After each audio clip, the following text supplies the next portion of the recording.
എത്തുന്ന പതിനായിരങ്ങൾക്ക് സമാനമായ ഒന്നേയുള്ളൂ, ശരണമന്ത്രം. വാസനെ കാണാൻ കൂട്ടമായെത്തുന്ന അയ്യപ്പന്മാരിൽ പലരും കൂട്ടം തെറ്റുന്നത് പതിവാണ്.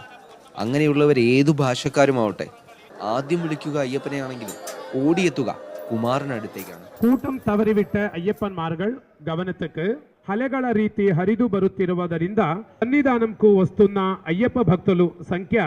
സന്നിധാനത്ത് എപ്പോഴും മുഴങ്ങുന്ന മലയാളം, തമിഴ്, കന്നഡ, തെലുങ്ക്, ഹിന്ദി, തുളു, ഇംഗ്ലീഷ് അറിയിപ്പുകൾക്ക് പിന്നിൽ കുമാറാണ്. കഴിഞ്ഞ 24 വർഷക്കാലമായി നിലയ്ക്കലും പമ്പയിലും സന്നിധാനത്തുമുള്ള അയ്യപ്പന്മാർക്ക് വഴികാട്ടുകയാണ് ഈ ചിക്കമംഗലൂരുകാരൻ. പഠനത്തോടൊപ്പം ജോലിയെടുത്താണ് 14-ാം വയസ്സിൽ ആദ്യമായി മലയിലെത്തിയത്. 49-ലെത്തി നിൽക്കുമ്പോഴും അത് മുടക്കമില്ലാതെ തുടരുന്നു. എൻ്റെ മദർ ലാംഗ്വേജ് തമിഴാണ്. ഹിന്ദി, ഇംഗ്ലീഷ് ഞാൻ പഠിച്ചത്, തുളു ഭാഷ. ഇവിടെ സ്വാമിമാരുടെ കൂടെ വന്നിട്ട് മലയാളം പ്ലസ് തെലുഗു ഇവിടെ വന്ന് ഞാൻ പഠിച്ചത്. ഒരു സ്വാമിമാർക്കും ബുദ്ധിമുട്ട് ഉണ്ടാകാതെ രീതി